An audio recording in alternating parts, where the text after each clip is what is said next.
السلام علیکم ناظرین، آپ دیکھ رہے ہیں نسیم زہرا پاکستان.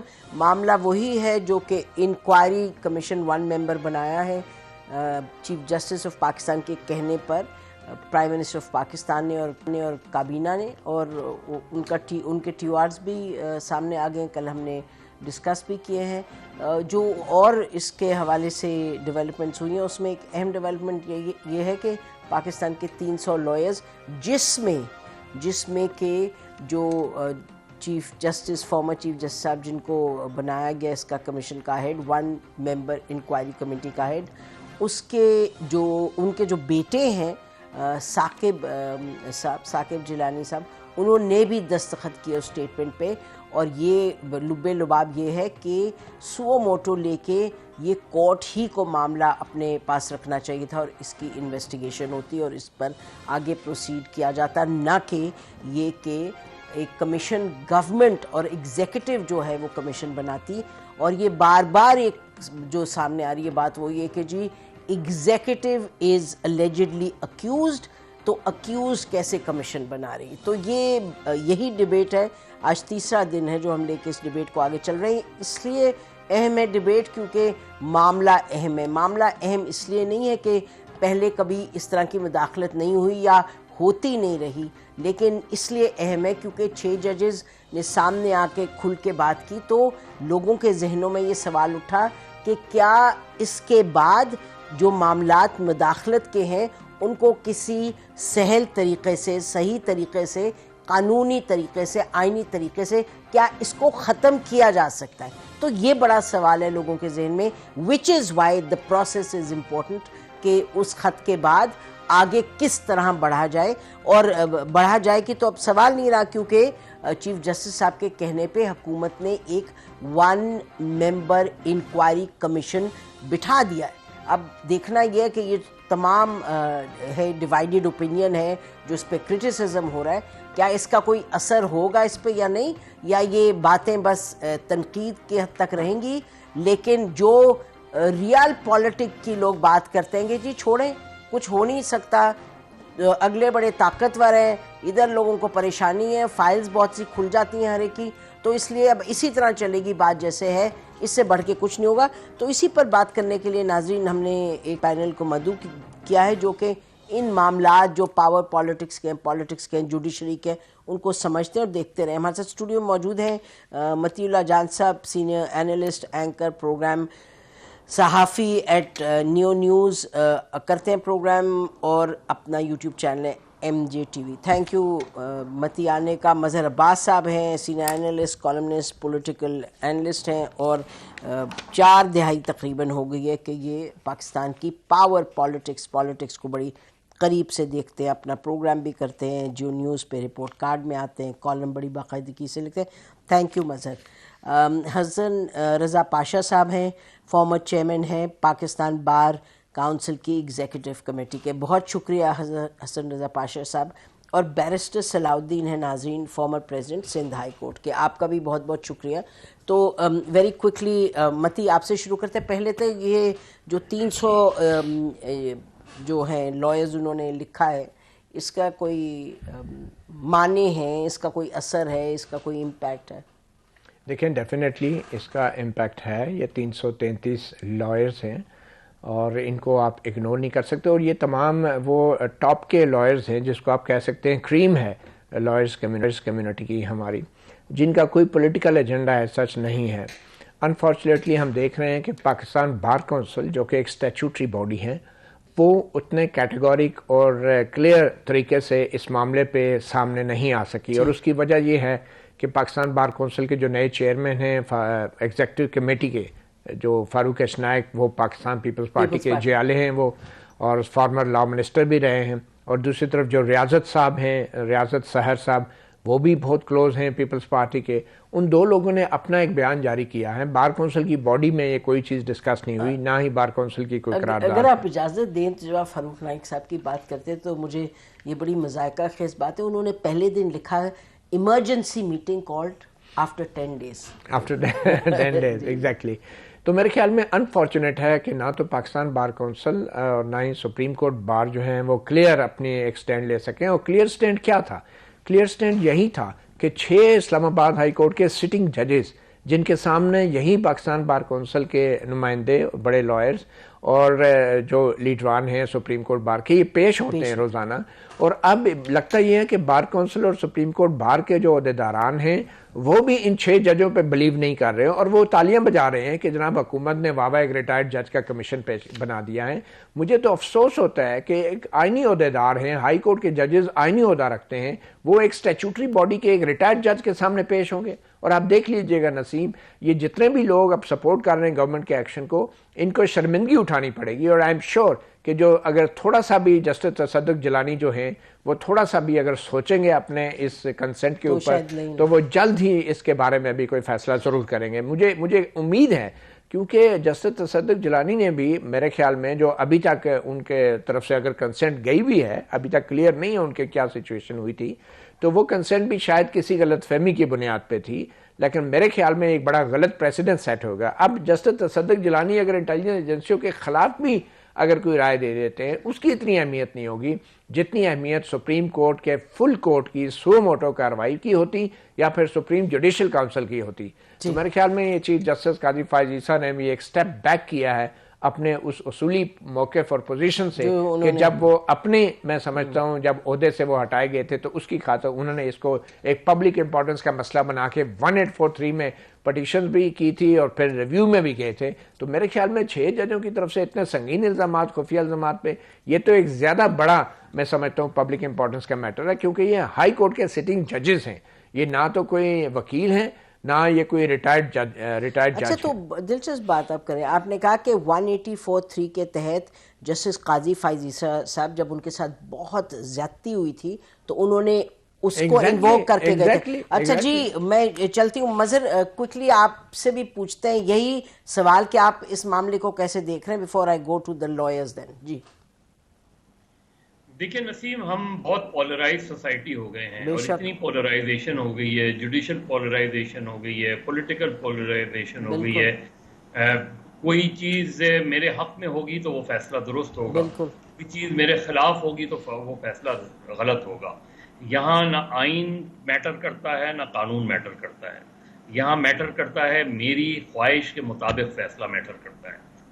یہ فل کورٹ بھی اگر انویسٹیگیشن کرے اور اگر فیصلہ جو ہے وہ کسی کی خواہش کے خلاف ہو تو وہ چیف جسٹس پر کوسچن کرے گا, وہ پوری سپریم کورٹ کو کوسچن کر لے گا, یا فار دیٹ میٹر ادروائز بھی اگر آپ دوسری سائڈ پہ دیکھیں تو دوسری سائڈ پہ دیکھیے چیزیں خراب کہاں ہونی شروع ہوئی ہیں. یہ ججز کی ٹیلی فون ٹیپ کرنا, ویڈیوز آڈیوز ریکارڈ کرنا, یہ ہماری ہسٹری کا حصہ رہے ہیں اور پچھلے چند سالوں میں تو بہت زیادہ بڑی ہیں چیزیں. لیکن ظاہر ہے 6 ججز کا خط لکھنا بہت سگنیفیکنٹ ہے, بہت ہی, میرا خیال ہے سب سے بری آپٹکس تھی جب پرائم منسٹر سپریم کورٹ کے چیف جسٹس سپریم کورٹ گئے, وہ وہاں سے چیزیں خراب ہونی شروع ہوئی ہیں, اس لیے کہ پرائم منسٹر کا کوئی کنسرن نہیں تھا کہ وہ چیف جسٹس کے پاس جائیں, اور چیف جسٹس کو بھی معذرت کر لینی چاہیے تھی, اس لیے کہ جو اگر ایک second, let me just correct you on this, sorry مزید فار انٹرپٹنگ. بڑی کیٹیگوریکلی یہ کہا گیا ہے اور اس کو کسی نے نہیں کیا ڈس ایگری سے کیا. انفیکٹ جو سٹیٹمنٹ آئی ہے ادھر سے سپریم کورٹ سے, وہ چیف جسٹس آف پاکستان نے پرائم منسٹر آف پاکستان کو بلایا تو he didn't want to meet ہم, مطلب پرائم منسٹر نے نہیں ملنے کو کہا, یہ چیف جسٹس صاحب کا فیصلہ تھا. اچھا, اگر یہ ہے, سوری میں شاید تھوڑا سا کنفیوز ہو گیا تھا, اگر یہ ہے تو یہ تو اور بھی برے آپٹکس ہیں, اس لیے کہ یہ تو اس خط کی ایک طریقے سے نگیشن ہوتی ہے نا. اس خط میں تو ایگزیکٹو کو مورد الزام ٹھہرایا گیا ہے بعض میٹر میں.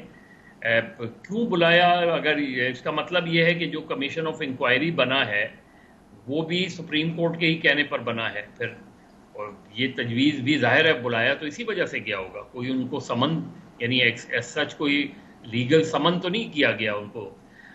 تو یہ تو میرے لحاظ سے اور بھی چیزیں ہیں. اب اگر فل کورٹ, اچھی بات دیکھیے قاضی فائز عیسیٰ نے جب سے وہ بنے ہیں, ان کی باقی چیزوں سے اختلاف کیا جا سکتا ہے, لیکن سب سے اچھی بات یہ ہے کہ جو وہ فیصلے کرتے ہیں اس طرح کے, وہ فل کورٹ بلا کے کرتے ہیں. ورنہ ماضی میں تو عمر بدیال صاحب کی عدالت میں تو فل کورٹ ہوا ہی نہیں تھا، اور ہوتی نہیں تھی فل کورٹ میٹنگ کبھی بھی.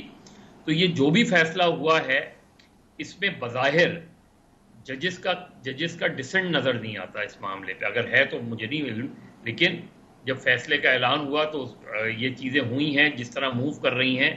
تو میرا خیال ہے یا تو سپریم کورٹ ان ٹوٹیلٹی اس معاملے سے اپنے آپ کو تھوڑا سا ڈسٹینس رکھنا چاہتی ہے، اور اس نے کمیشن آف انکوائری پہ، اب تصدق جیلانی صاحب کی جس طرح متی کہہ رہے تھے، ان کی بڑی اچھی ریپوٹیشن رہی ہے ایز اے چیف جسٹس بھی، اور ایون ادروائز بھی ان کے کیریئر میں، اور ان کے بہت سے لینڈ مارک ڈیسیجن ہیں خاص طور پہ مائنورٹیز کے اوپر.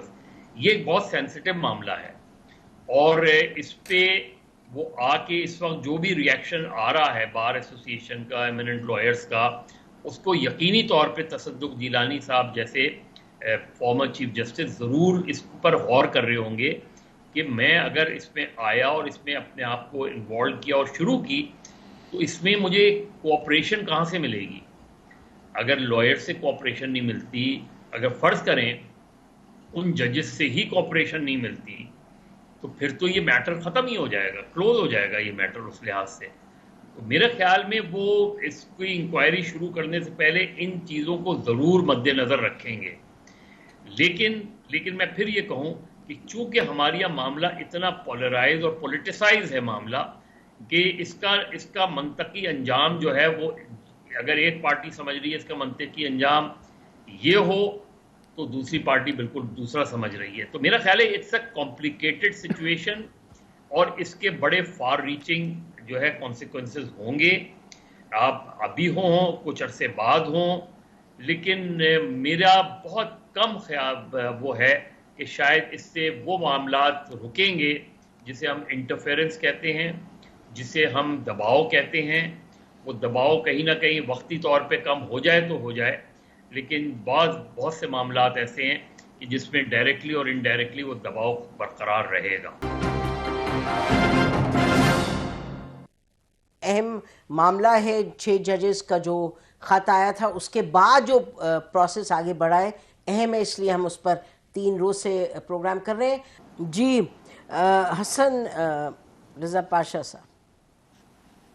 جی سب سے پہلے تو میں آپ کا شکریہ ادا کرتا ہوں، اور اس چیز کو بڑا فیل کر رہا ہوں کہ مجھے آج اسٹوڈیو میں ہونا چاہیے تھا.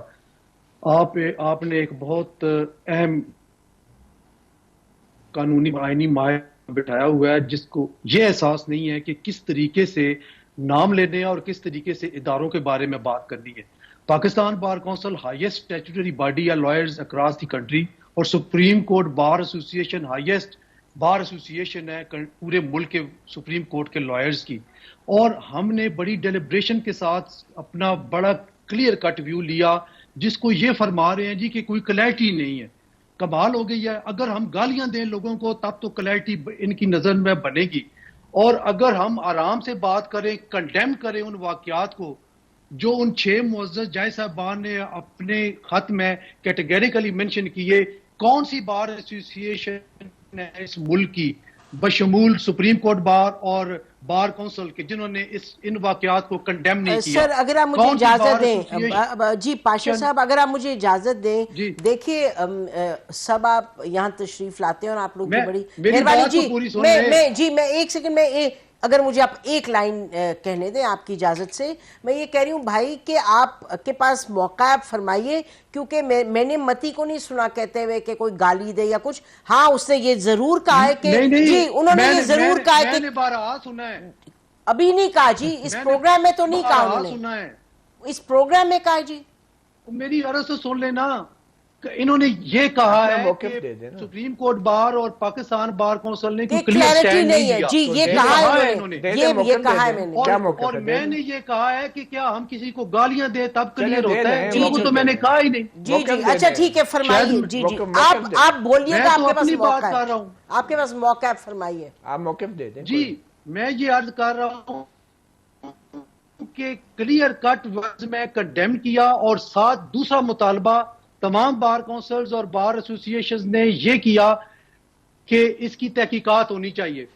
ذاتی طور پہ میرا بھی یہ رائے تھی کہ 184(3) کی کاگنیزنس لیں، لیکن جب فل کوٹ میٹنگ بیٹھی اور اس میں ایک ڈیسیژن لیا اور چیف جسٹس آف پاکستان کو یہ اختیار دیا کہ chief executive of the country کو طلب کریں، بلائیں اور کمیشن کی طرف جائیں، تو پھر اس کو فل کورٹ کا فیصلہ سمجھتے ہوئے ہم نے اس کو تسلیم کیا کہ ٹھیک ہے کمیشن ہی بن جائے۔ اب پھر کمیشن جب بنا تو پھر بات ہونی شروع ہو گئی، حاضر سروس ججز ہونے چاہیے یا ریٹائرڈ ججز ہونے چاہیے۔ بھائی جو حاضر سروس ججز کو بھی اور ریٹائرڈ جج صاحبان کو بھی جو بھی اس کمیشن کا حصہ بنیں گے ان کو اختیار انکوائری اینڈ کمیشن ایکٹ 2017 سے ملنے ہیں۔ ٹھیک، بالکل۔ اگر انکوائری اینڈ کمیشن ایکٹ 2017 ان کو اختیار نہیں دے گا تو حاضر سروس ججز کے پاس بھی کوئی اختیار نہیں ہوں گے۔ اب ایک اور چیز میں ایک اور پیرامیٹرز کی طرف آپ دیکھیں کہ کیا یہ ایک اچھی شروعات نہیں ہوگی ایک ایسے معاملے کی جس کو 6 معزز جج صاحبان نے اتنا ہولناک قسم کے واقعات بیان کیے ہیں، ان کی انکوائری شروع ہو جانا، اور آپ 300 وکلاء کو تو کریم آف دی نیشن کہہ رہے ہیں، لیکن جو ہزاروں اور لاکھوں وکلاء کے نمائندے ہیں ان کو آپ سائڈ پہ رکھ رہے ہیں، آپ کہتے ہیں جی ان کی کوئی حیثیت نہیں ہے۔ اب ساتھ ہی یہ کہا کہ چیئرمین پاکستان بار کونسل نے جی 10 دن کے بعد بلائیے میٹنگ، وہ بیرون ملک ہیں، انہوں نے 4 تاریخ کو تشریف لانا ہے اور 5 تاریخ کو انہوں نے میٹنگ رکھ دی ہے۔ سر ہم نے وہ میں نے کہا تھا، جی وہ میں نے کہا تھا پاشا صاحب، اور آپ تو میں وہی عرض کر رہا ہوں سر، جی فرمائیے۔ 5 تاریخ کو میٹنگ بلا لی ہے۔ دیکھیں پاکستان بار کونسل کے جو جتنے بھی نمائندے ہیں جو الیکٹڈ ممبرز ہیں وہ سارے ملک کے مختلف جگہوں سے تعلق رکھتے ہیں، کوئی سندھ سے ہے، کوئی کے پی سے ہے، کوئی بلوچستان سے ہے، کوئی پنجاب سے، تو سارے سب کو اگر ویل ٹائملی ان کو اطلاع دے دی گئی 5 تاریخ کو آ کے ہم اپنا لائے عمل پریکٹیکلی بتا دیں گے۔ ہو سکتا ہے ہم اس میں یہاں تک چلے جائیں جی کہ ہم اس میں پارٹی بنتے ہیں، ہم اس میں انپٹ دیں گے اپنی، ہم اس کو واچ کریں گے۔ ہمیشہ بار ایسوسی ایشن اور بار کونسلز نے کبھی بھی جب بھی غیر آئینی اور غیر قانونی معاملہ ہوتا ہے سب سے پہلے اور سب سے آگے ہم ہوتے ہیں، اور نو ڈاؤٹ اس میں کہ ہماری جو جرنلسٹ ہیں، جو الیکٹرانک میڈیا اور پرنٹ میڈیا، وہ ہمارے شانہ بشانہ ہوتے ہیں۔ دیکھیں ایک رائے قائم کر لینا اور دھڑلے سے یہ کہہ دینا او جی انہوں نے تو کچھ بھی نہیں کیا، میں سمجھتا ہوں یہ غلط بات ہے، اس کو اس طرح نہیں پورٹریٹ کرنا چاہیے۔ یہ امپریشن آپ کیا دینا چاہتے ہیں؟ کیا پاکستان بار کونسل یا سپریم کورٹ بار ایسوسی ایشن اپنی ذمہ داریوں سے آگاہ نہیں ہے؟ کیا ہم ڈنڈا لے کے فوری طور پہ نکل آئیں؟ نہیں، ہر ایک کا ایک بالکل بالکل جی، آپ کا موقف، جی پاشا صاحب آپ کا موقف آ گیا۔ میں یہ ضرور کہنا چاہوں گی کہ نائک صاحب ملک سے باہر ہوں گے یا کوئی بھی ہوتا ان کی جگہ، میں پھر بھی یہی دہراؤں گی بات کہ یقیناً عجب لگا کہ 10 دن کے بعد دیکھیے اب تو آن لائن ہر میٹنگ ہو سکتی ہے، آپ دنیا کے کسی بھی کونے میں بیٹھے ہو، اور مقصد یہ کہ جو پروسیس ہے، دیکھیے انویسٹیگیشن کا سب کہہ رہے ہیں، سوال تو یہ کہ کون سے پروسیس کے تحت ہوگا۔ اہم معاملہ ہے 6 ججز کا جو خط آیا تھا، اس کے بعد جو پروسیس آگے بڑھا ہے اہم ہے، اس لیے ہم اس پر 3 روز سے پروگرام کر رہے ہیں۔ ہمارے ساتھ بیرسٹر صلاح الدین صاحب ہیں، former president Sindh high court کے بار کے، لیکن اس سے پہلے ہم ان کے پاس جائیں، متی بہت چھوٹا سا جواب آپ دینا چاہ رہے ہیں۔ میں صرف یہ کہنا چاہوں گا کہ پاکستان بار کونسل نے بالکل واضح موقف نہیں لیا، اور انہوں نے اپنے طور پہ بڑا کنڈیم کیا، سب کچھ کیا، مگر اس کے بعد انہوں نے جو انکوائری کمیشن کے ریٹائرڈ جج کا ہے اس کو سپورٹ کیا۔ میرے خیال میں جو فل کورٹ کا ذکر جو ہمارے آئینی ماہر حسن رضا پاشا صاحب کر رہے تھے، ان کو یہ معلوم ہونا چاہیے کہ یہ فل کورٹ کوئی آئینی فورم نہیں ہے، یہ ایڈمنسٹریٹو فورم ہے، سپریم کورٹ رولز کے تحت بنتا ہے۔ اس فل کورٹ کے پاس کوئی اختیار نہیں ہے کہ کسی بھی آئینی معاملے کے اوپر اپنی رائے دے کے معاملات کو ایک رخ دے۔ یہ فل کورٹ ایڈمنسٹریٹو ہے، سپریم کورٹ کے رولز میں امینڈمنٹ کر سکتا ہے، سپریم کورٹ کے جو اندرونی ایڈمنسٹریٹو معاملے ہیں۔ پہلی بات تو یہ پوائنٹ ہو گیا، پھر اس پہ بعد میں آئیں گے۔ جی صلاح الدین، تھینک یو فار جوائننگ اس۔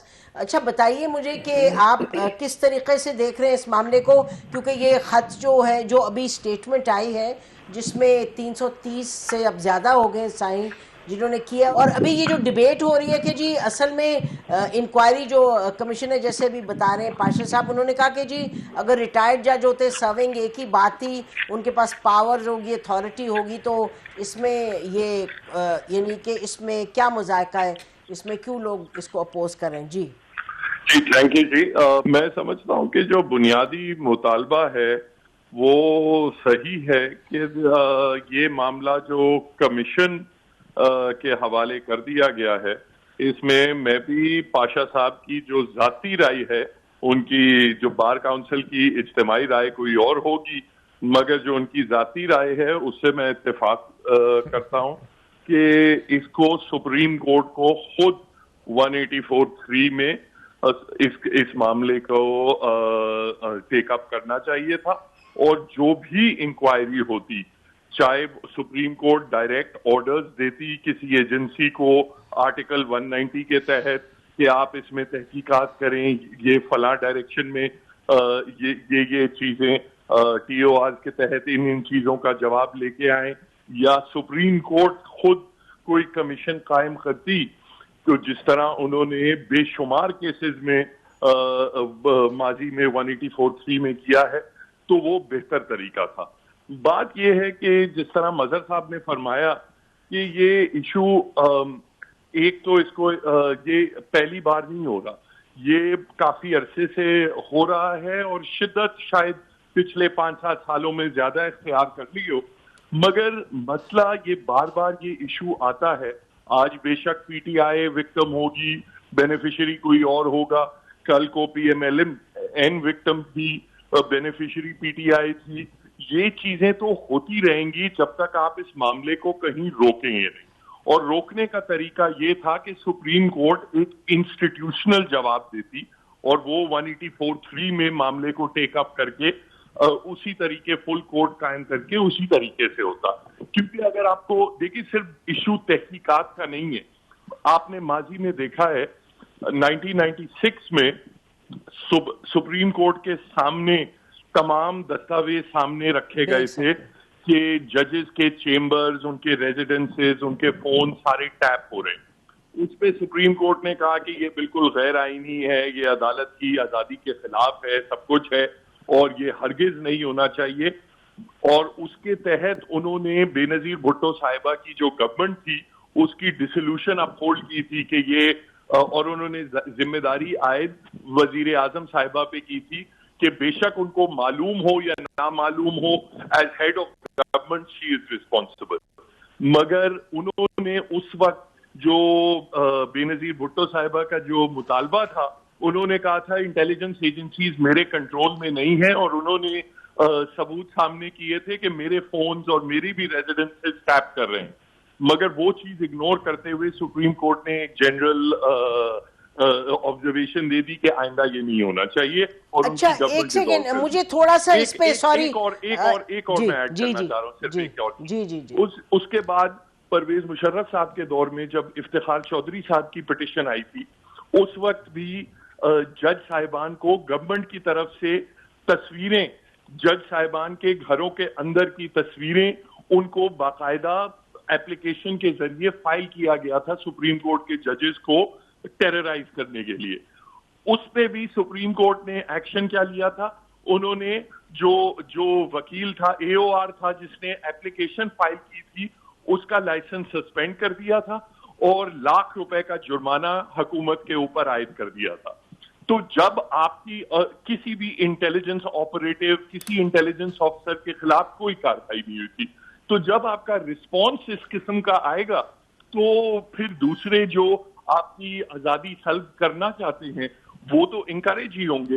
اور یہی چیز میں سمجھتا ہوں کمیشن کو ڈیلیگیٹ کرنے سے یہی امپریشن کیا ہے کہ یہ معاملہ بھی ہم نے ایسے ہی انڈر دا ٹیبل کر دینا. اچھا ایک میں سوال پوچھنا چاہ رہی تھی, آپ نے 2 ایونٹس کی طرف اشارہ کیا, ذکر کیا ان کا, ایک 1996 اور ایک جنرل مشرف کے وقت, اور آپ نے دونوں میں انٹیلیجنس ایجنسیز کا کہا, اور آپ نے کہا کہ کورٹ نے in one case very specific action لیا, دوسرے میں بھی.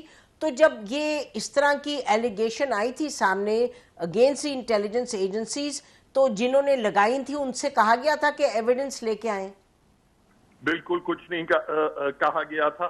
صرف اس کو آن ریکارڈ لے کے پھر انہوں نے کہا تھا کہ بہرحال ہم ان چیزوں سے انٹیمیڈیٹ نہیں ہوتے اور یہ بالکل غیر آئینی عمل ہے اور جنرل ڈائریکشن دے کے معاملے کو آگے کر دیا تھا. پوچھنے کا مقصد یہ ہے, اور یہ آپ تمام جو پینلسٹ ہیں ان کی طرف میں یہ سوال لے کے چاہتی ہوں, کیونکہ اب جو بار بار ڈسکشن میں آ رہا ہے وہ یہ ہے کہ ان 6 ججز کی تو گد بنے گی, کیونکہ ان سے کہا جائے گا کہ ایویڈنس لائیں, تو ان کے پاس تو ایویڈنس ہوگا نہیں. تو حسن پاشا صاحب اس پہ آپ کیا کہیں گے؟ میرا خیال ہے کہ ایویڈنس کچھ انہوں نے کوٹ بھی کی ہے, جو کہ ان کے لیونگ روم اور ڈرائنگ روم میں جو کیمرے وہ نکلے, اور اس کے علاوہ یقیناً کوئی ایسی باتیں ہوگی. آپ کو یاد ہوگا کہ جسٹس شوکت عزیز صدیقی صاحب نے بھی راولپنڈی ڈسٹرکٹ بار ایسوسی ایشن میں سپیچ کے دوران یہ کہا تھا کہ میرے پاس پروف ہیں اور ہے کوئی مجھ سے لے لے, اور اس وقت کے چیف جسٹس کو پھر انہوں نے ایک لیٹر لکھا اور یہ کہا کہ میں اپنی اسٹیٹ میں ریکارڈ کرانا چاہتا ہوں, بے شک اوپن کورٹ میں کر لیں, اور میں پروف دینا چاہتا ہوں. آج بھی وہ کہہ رہے ہیں کہ میرے گھر 2 دفعہ اس وقت کے DGISI آئے تھے. تو یہ ساری چیزیں میں سمجھتا ہوں کہ جس مقام پہ یا جو شخصیات ہے یہ معزز جائے صاحبان, ان کا صرف کہہ دینا, یہ بھی میں اس پہ بھی بلیو کر دینا چاہیے, کیونکہ ان کی جو شخصیت ہے, جو عہدہ ہے, اور جس اعتبار سے ان کو اس پہ فائز کیا گیا ہے, اس کا تقاضا ہے کہ ہمیں ماننا پڑے گا کہ یہ جھوٹ نہیں بول رہے. لیکن ساتھ ہی ساتھ کچھ نہ کچھ ضرور ان کے پاس میٹیریل ہوگا جس کی بنیاد پہ انہوں نے یہ کہا کہ اس کی تحقیقات بھی ہوں اور ان کے خلاف کارروائی بھی ہو. تو میری یہ بالکل گزارش ہوگی کہ اس پہ ان کی باتوں کو اسکپ نہیں کرنا چاہیے اور اوائڈ بھی نہیں کرنا چاہیے. جی نہیں, اوائڈ اور اسکپ کے علاوہ میرا مطلب تھا مظہر کے کہا جا رہا ہے نا کہ ایویڈنس مانگا جائے گا. آئی کانٹ امیجن کہ انٹیلیجنس ایجنسیز کہیں کہ جی ہاں انہوں نے کہا ہے تو ٹھیک ہے. میرا مطلب کہ یہ دلچسپ بات تھی جو بیرسٹر ابھی صلاح الدین کہہ رہے تھے کہ انہوں نے کہا اسپیسیفک انسیڈنٹس تھے, ایکشن لیا گیا, بٹ کہیں ایویڈنس کا اس وقت ذکر نہیں تھا. جی مظہر کوئکلی. لیکن بہت سیدھی سی بات ہے, ایویڈنس سے پہلے اگر کمیشن کام کرتا ہے تو ایویڈنس سے پہلے تو آپ نے یہ دیکھنا ہے نا کہ اس کی ہسٹری کیا رہی ہے. کیا ٹیلی فون ٹیپ نہیں ہوتے, کیا اس طریقے کی پریشرز نہیں رہے ہیں. اس کی سب سے بڑی مثال تو جسٹس وسیم حسن شاہ ہیں, جنہوں نے کہا کہ میں نے دباؤ کے تحت فیصلے دیے.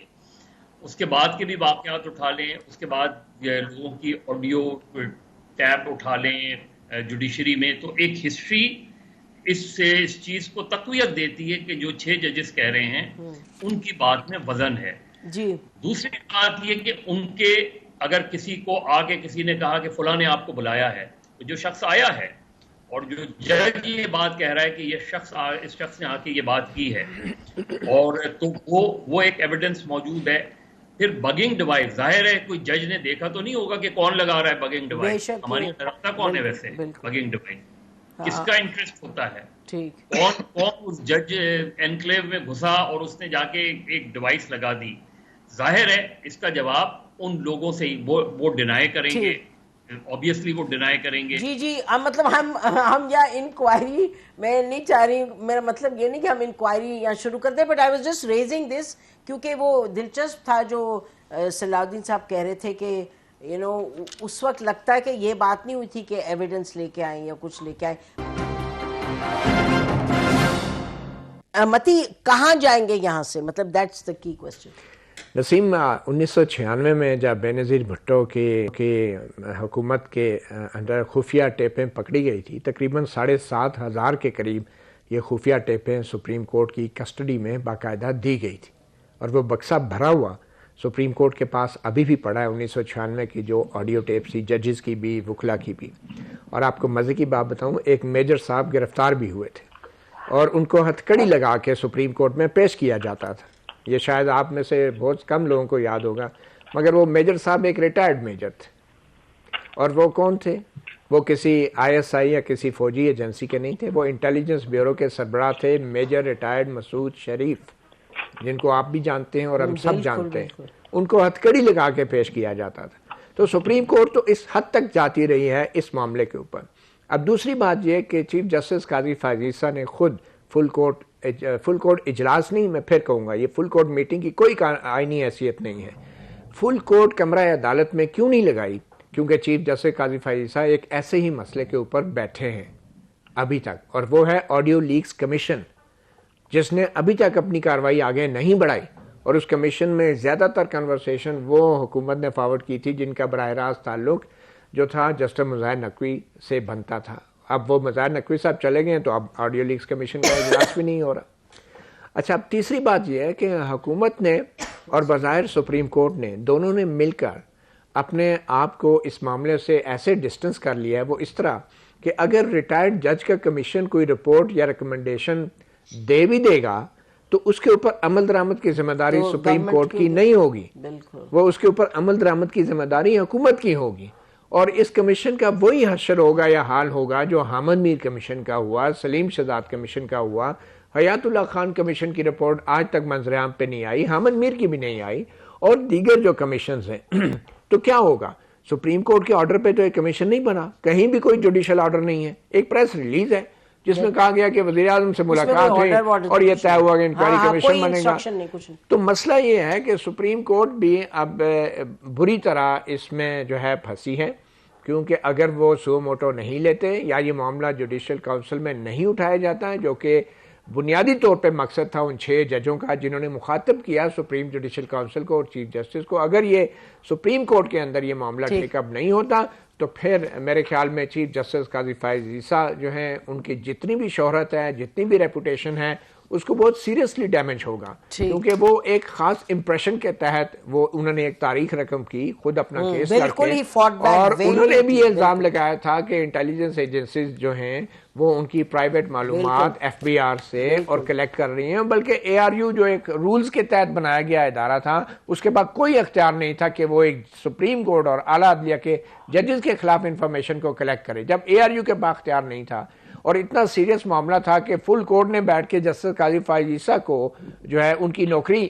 جو ہے قسم کی بحال کی، ان کے عہدے پہ ان کو بحال کیا، تو یہ 6 ججوں کے ساتھ جو ہوا ہے یہ تو اس سے زیادہ سنگین اور گھناؤنا معاملہ ہے. اور بظاہر لگتا نہیں کہ یہ کوئی اس طرف جائے گی، مطلب obviously اب ڈیپینڈ کرتا ہے اگلے 48 گھنٹوں میں پروسیس پروسیجر وغیرہ کیا ہوتا ہے. جی اس پر آپ بتائیے کس طرح آپ دیکھ رہے ہیں اس بات کو آگے بڑھتے ہوئے صلاح الدین صاحب؟ جی دیکھیں، میں سمجھتا ہوں ایک جو پچھلے کی جو انسیڈنٹس ہیں اس سے اگر ہم کچھ سیکھتے ہیں تو ایشو یہ نہیں ہے کہ ایویڈنس کیا کلیکٹ ہوا یا نہیں ہوا. جو میں نے ماضی کی مثالیں آپ کو دی، کئی جگہوں میں ایویڈنس موجود تھا، اس کے اوپر سپریم کورٹ نے فائنڈنگز بھی دی، مگر انہوں نے کبھی بھی تاریخ میں جو رسپانسبل انٹیلیجنس آفیسرز ہیں ان کے خلاف کارروائی نہیں کی، ان کو سزا نہیں دی. ٹھیک ہے، آپ ماضی کی جو کلوزر ٹو ہسٹری آپ دیکھ لیں، یہ شوکت صدیقی صاحب کے کیس میں سپریم کورٹ نے بحال تو کر دیا، پہلے انہیں نکال دیا الزام لگانے پہ، پھر سپریم جوڈیشل کونسل نے، سپریم کورٹ نے پھر بحال کر دیا، مگر جو انہوں نے باتیں کی تھیں اس پہ نہ ہی کوئی انویسٹیگیشن ہوئی، نہ ہی کوئی ایکشن ہوا. اور یہی جو دھرنا کیس ہے اس میں بھی کچھ نہیں. جج ارشد ملک کا جو کیس ہے، انہوں نے ویڈیو ریکارڈ کروائی کہ مجھے انٹیلیجنس ایجنسیز اور کچھ اعلیٰ جج صاحبان کی طرف سے پریشر تھا، اس کے بعد ایک ایفیڈیوٹ دے دیا کہ نہیں پریشر کہیں اور سے تھا، اپنا پی ایم ایل این کی طرف سے تھا، مگر ان کو بھی نوکری سے برطرف کر دیا. مگر جو ایلیگیشنز تھی نہ اس پہ کوئی انکوائری ہوئی، نہ ہی ایسرٹین کیا گیا کہ کہاں سے پریشر آیا تھا اور ان لوگوں کو سزا دی جائے. جب آپ یہ سارے معاملات آپ ان کو برش انڈر کر دیتے ہیں تو پھر نیچرلی آپ دوسرے کو انکریج کر رہے ہیں. اچھا صلاح الدین، اسی پر میں ایک very quick question, please brief answer, کہ یہ تمام جو آپ معاملات اٹھا رہے ہیں تو آپ کو یہ لگتا ہے کہ سو موٹو کے تحت ان معاملات پہ آگے بڑھا جا سکتا تھا بنسبت اس 1 ممبر ریٹائرڈ جج headed committee? Is this what you saying? میں سمجھتا ہوں کہ سو موٹو کے تحت اگر لیا جاتا تو سپریم کورٹ کی طرف سے سیریس نظر آتی کہ ہم نے اس کو روکنا ہے. Just by doing a press release and sending it to the prime minister it shows a lack of seriousness. ٹھیک ہے، اوکے. مظہر یور کامنٹ اور پھر پاشا صاحب یور لاسٹ لائن. جی مظہر. دیکھیے بہت سمپل سی چیز ہے. ابھی متی نے سلیم شہزاد کمیشن کی بات کی. اگر سلیم شہزاد کمیشن کی ریکمنڈیشنز آپ دیکھیں تو اس میں وہ میکینزم بھی بتایا گیا کہ کس طرح آپ انٹیلیجنس ایجنسیز کی انٹرفیرنس کو روک سکتے ہیں. یہ چیزیں ہوتی ہیں. اگر آپ جس طرح ہم سبھی اس چیز سے ایگری کرتے ہیں کہ الٹیمیٹلی کمیشن کی ریکمنڈیشن جو ہیں یہ تو ضرور ہے کہ جو امینڈمنٹ ہوئی ہیں اس کے بعد آپ اس کو پبلک رپورٹ کو پبلک کر دیں پہ یہ مینڈیٹری ہے کہ آپ پبلک کریں. لیکن پبلک کرنے سے بھی میری اور آپ کی خواہشات تو پوری ہو سکتی ہیں, لیکن کیا یہ انٹرفیئرنس رک سکتی ہے؟ مجھے نہیں لگتا. دیٹ از دا خواہش, اور تو کوئی خواہشات نہیں ہے اصل میں. تو یہ ہے کہ انٹرفیئرنس رکے, اور ہماری کون سی خواہشات ہیں ملک کو جس چیز کے لیے جس میں بہتری ہے وہ یہ. جی حسن پاشا صاحب یور اصل میں ایک بڑی امپورٹنٹ بات ہوئی ہے جو سپریم کورٹ کی طرف سے پریس ریلیز جاری ہوئی ہے, وہ اس کا غالباً سیکنڈ لاسٹ پیراگراف ہے جس میں چیف جسٹس آف پاکستان نے وزیر اعظم پاکستان کو یہ کہا کہ جو فیض آباد دھرنا کیس کا جو فیصلہ ہے اس کی جو پیراگراف نمبر 53 ہے اس کی امپلیمنٹیشن اگر وہ آپ پڑھیں جی بالکل امپورٹنٹ ہے. میرا خیال ہے کہ یہ ساری باتیں اس میں آلریڈی کر دی گئی ہیں. جی ٹھیک. اور صرف پرابلم یہ ہے جس طرح سلودی یہ کہا ہے کہ امپلیمنٹیشن بہت کوسچن مارک ہے. اس سے پہلے جو کمیشن بنے یا سپریم کورٹ نے جو فیصلے کیے ان کی بھی امپلیمنٹیشن کوسچن مارک. امپلیمنٹیشن نہیں ہو رہی, آپ صحیح کہہ رہے ہیں. ادھر امپلیمنٹیشن کو انہوں نے چیف جسٹس صاحب نے اس کو ایڈریس کیا, لیکن ان دس کے سب پروسیس کی بھی بات ہے. اور 6 ججز جنہوں نے خط لکھے ان کی بھی تو آگے کیا ان کے ساتھ کیا ہوگا وہ بھی اس حوالے سے امپورٹنٹ ہے. آپ سب کا بہت شکریہ. متی ایک کوئی فکرہ آپ بولنا چاہ رہے ہیں؟ ایک فکرہ اونلی. جی میں کہہ رہا ہوں کہ فیض آباد دھرنا کمیشن دھرنا کیس 5 سال تک اس پہ عمل درآمد نہیں ہوا. شور بہت پڑا کہ ریویو ایک دم سے واپس کیسے ہوئی, فائل کیسے ہوئی, مگر 3 سرکاری ریٹائرڈ پولیس افسروں کو بٹھا کے سپریم کورٹ کے 5 سالہ پرانے فیصلے کے اوپر اب ایک نئی فیکٹ فائنڈنگ رپورٹ ہے جس کا ساروں کو انتظار ہے. میرے خیال میں سپریم کورٹ کو ایسے کرنا نہیں چاہیے تھا, اور یہی وجہ ہے کہ سپریم کورٹ اس معاملے میں پڑھنا نہیں چاہتی کہ جس طرح فیض آباد دھرنا کیس میں فیصلے پہ عمل نہیں ہوا تھا ان کے کسی فیصلے پہ عمل نہیں ہوگا. اور یہ لیک آف کانفیڈنس جو ہے یہ بہت ڈینجرس ہے ہماری جوڈیشری کے لیے. ٹھیک ہے ناظرین, اسی بات کا ختم کرتے ہیں. خدا حافظ. پاکستان زندہ باد.